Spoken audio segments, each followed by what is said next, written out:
Winter Games. Next, CBS Sports presents the World Series Game 1.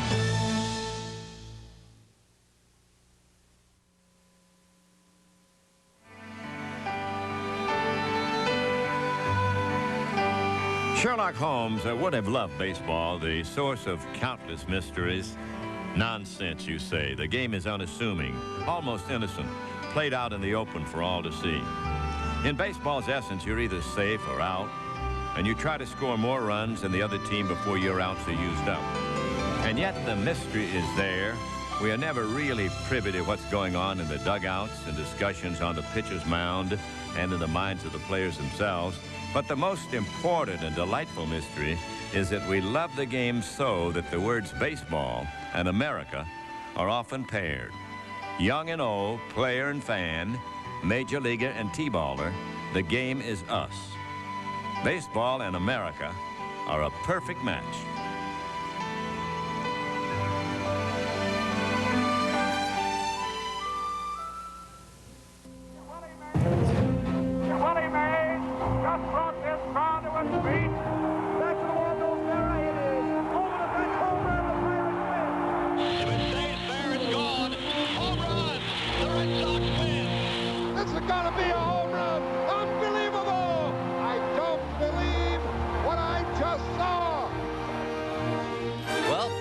And pinch yourself, folks. Look who's in the World Series.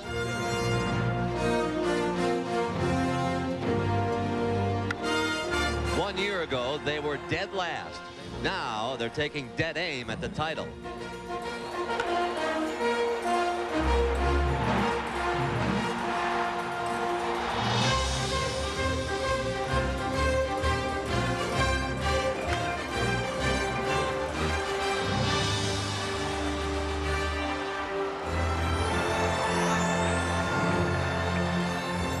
And if you think the Twins enjoyed a reversal of fortune, how about these Braves? Last year they were the doormats of the National League.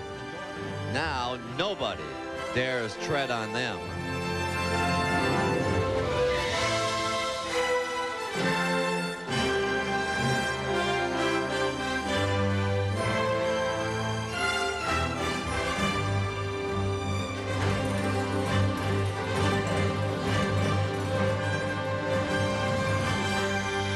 Does anybody have the right to celebrate more than these two teams who have rewritten baseball history? Well, maybe we do. That's because now we get to watch them play each other for the right to be called world champions.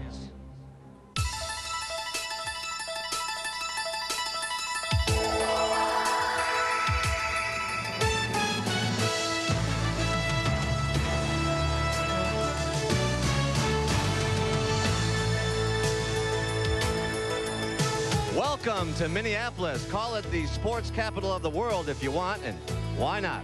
The Twin Cities have already hosted the Stanley Cup Finals, the U.S. Open Golf Championship, and next year we'll be here for the Super Bowl and the Final Four.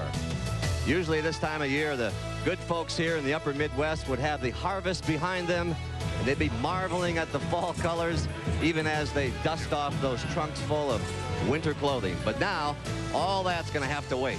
Because like a surprise visit from Grandma and Grandpa, Minnesotans have sudden reason to smile. Their twins are making a surprise visit to something called the World Series. And so tonight, it's official. Summer is over.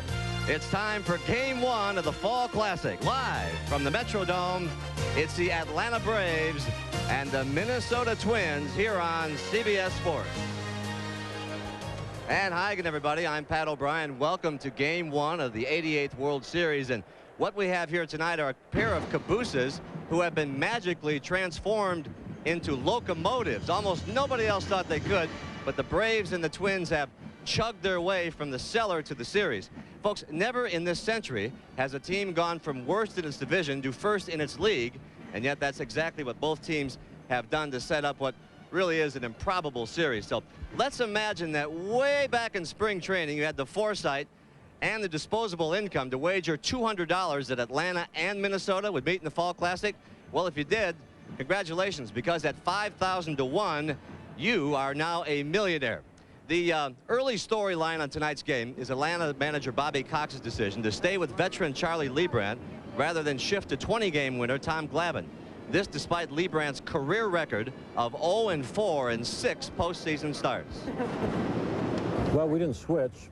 We never named a pitcher, and it's Charlie's turn. Glavine follows him, and Charlie's been one of the top pitchers in the league the second half. He down the stretch, he was one of our best guys, and he's a veteran guy. He's been in the World Series before, and he helped us get here. And as for the Twins, Jack Morris will get the baseball. He beat Toronto in games 1 and 4 of the ALCS. What's more, folks, he is now 14-3 here in the Metrodome this year, making him the toughest pitcher in the major leagues to beat in his old ballpark. And there he is going to work a little earlier today. When we come back, the man who first coined the term Fall Classic, Tommy Lasorda, will join us as our live coverage of the 1991 World Series rolls on from the banks of the Upper Mississippi here on CBS. Stay with us. CBS Sports coverage of Game 1 of the 1991 World Series is brought to you by Hyundai. Yes, Hyundai, makers of the Excel, Scoop, Sonata, and the brand new Elantra. And by Domino's Pizza. Call right now and you'll be enjoying a hot, delicious pizza for the game.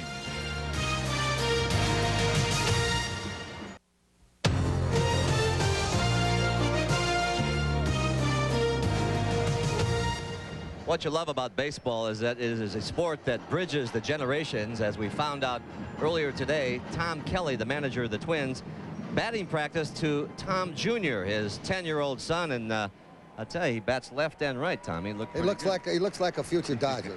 Right now, it's our pleasure to welcome not only a fall guy, but a man for all seasons, the skipper of the Dodgers, Tom Lasorda. And Tom, thanks for joining us again. Pat, it's great. It's exciting right here. Let's get right to work. Your thoughts on the pitching matchup tonight. What about sticking with Leibrandt? Well, Leibrandt is one of the pitchers that got him here. He's pitched in the American League. He's pitched in this dome before. So I think he's going to lead the way. Letting him pitch today will give Glavine another day's rest. I think this young man has had a tough season. A day's rest will really be effective for him. So you thought he looked a little tired in the last game, Glavine? When he pitched against Pittsburgh, it looked that way, yes. We talk so much about home field advantage, but in their typically unpredictable fashion, the Braves have won 3 out of 4 on the road, and the Twins swept their 3 games in Toronto. Now, will home field be a factor in this World Series, Tom? Here it will be, Pat, because of the noise. It's really bad. The players who haven't played here before will not be used to it. In fact, Whitey Herzog, when he brought his '87 Cardinals here for the World Series, some of the players had to put earplugs in their ears so the noise wouldn't affect them. Talking about the Braves and the Twins will be here. That'd be like saying the Astros and the Cleveland Indians will be in it next year, don't you think? Half of that is right, Pat. That's right. Since this is the American League Park, they'll use designated hitters. The Twins will use Chili Davis in his customary DH role. Davis blasted 29 home runs this year.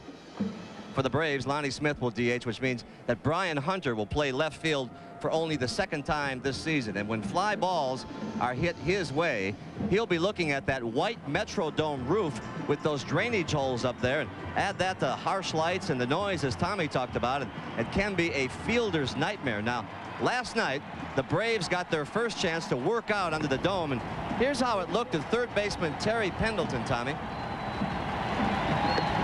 He's looking up in the air, looking for the ball. Is it tough to pick up the ball? Very tough, Pat.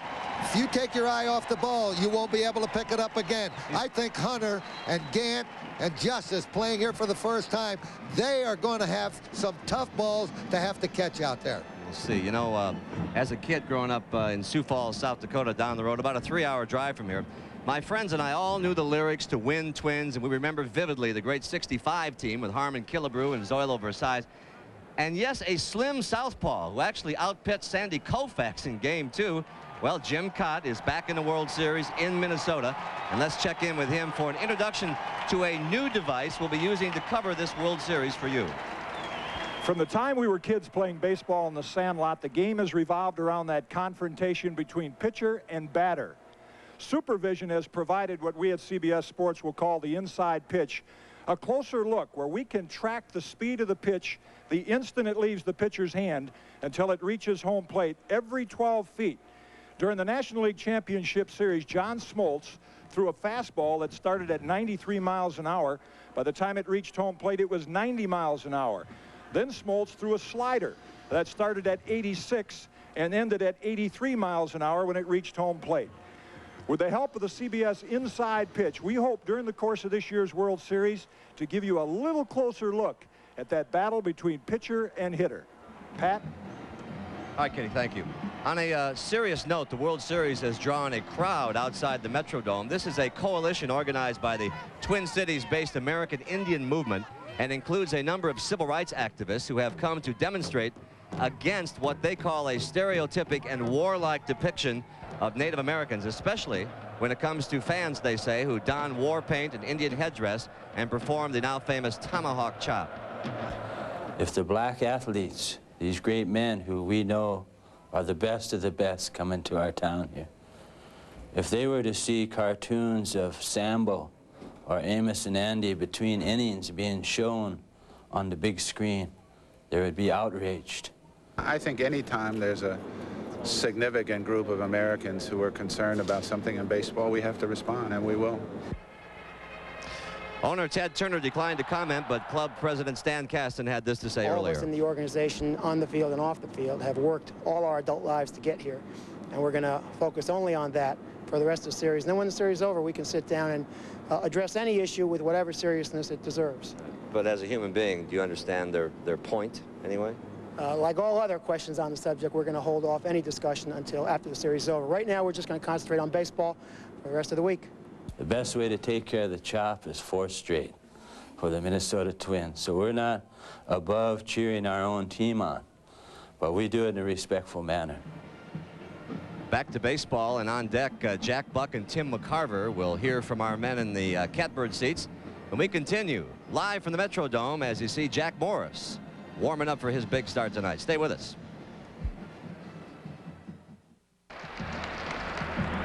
A beautiful shot of the Twin Cities area, and as we approach game time, the weather in downtown Minneapolis is a nippy 48 degrees with winds gusting at up to 15 miles an hour, but who cares? Inside, it's a delightful 68 degrees with 25% humidity and no wind. Like this year's Twins, the climate in here has been calm and consistent. Well, as we prepare to send it over to our play-by-players, Jack Buck and Tim McCarver, gentlemen, I want you to know that this year we came prepared. In the first inning of the World Series opener last year, we thought we were safe when Eric Davis crashed a monster home run that ricocheted off our box, and since then, it's have glove, will travel. Jack, Tim, have a good World Series. Good evening. He's ready. Pat O'Brien is always ready. Good evening, everyone. I'm Jack Buck with Tim McCarver. Tim, what about it? What about what? Slight edge Pittsburgh. You heard it. I heard you say that. Well, I mean, I did give a slight edge to Pittsburgh in the National League Championship Series, but I mean, how was I to know that Steve Avery, 21 years old, would work 16 1/3 consecutive scoreless innings and win 2 1-0 games? I mean, how was I to know that John Smoltz would shut out the Pirates in the last game?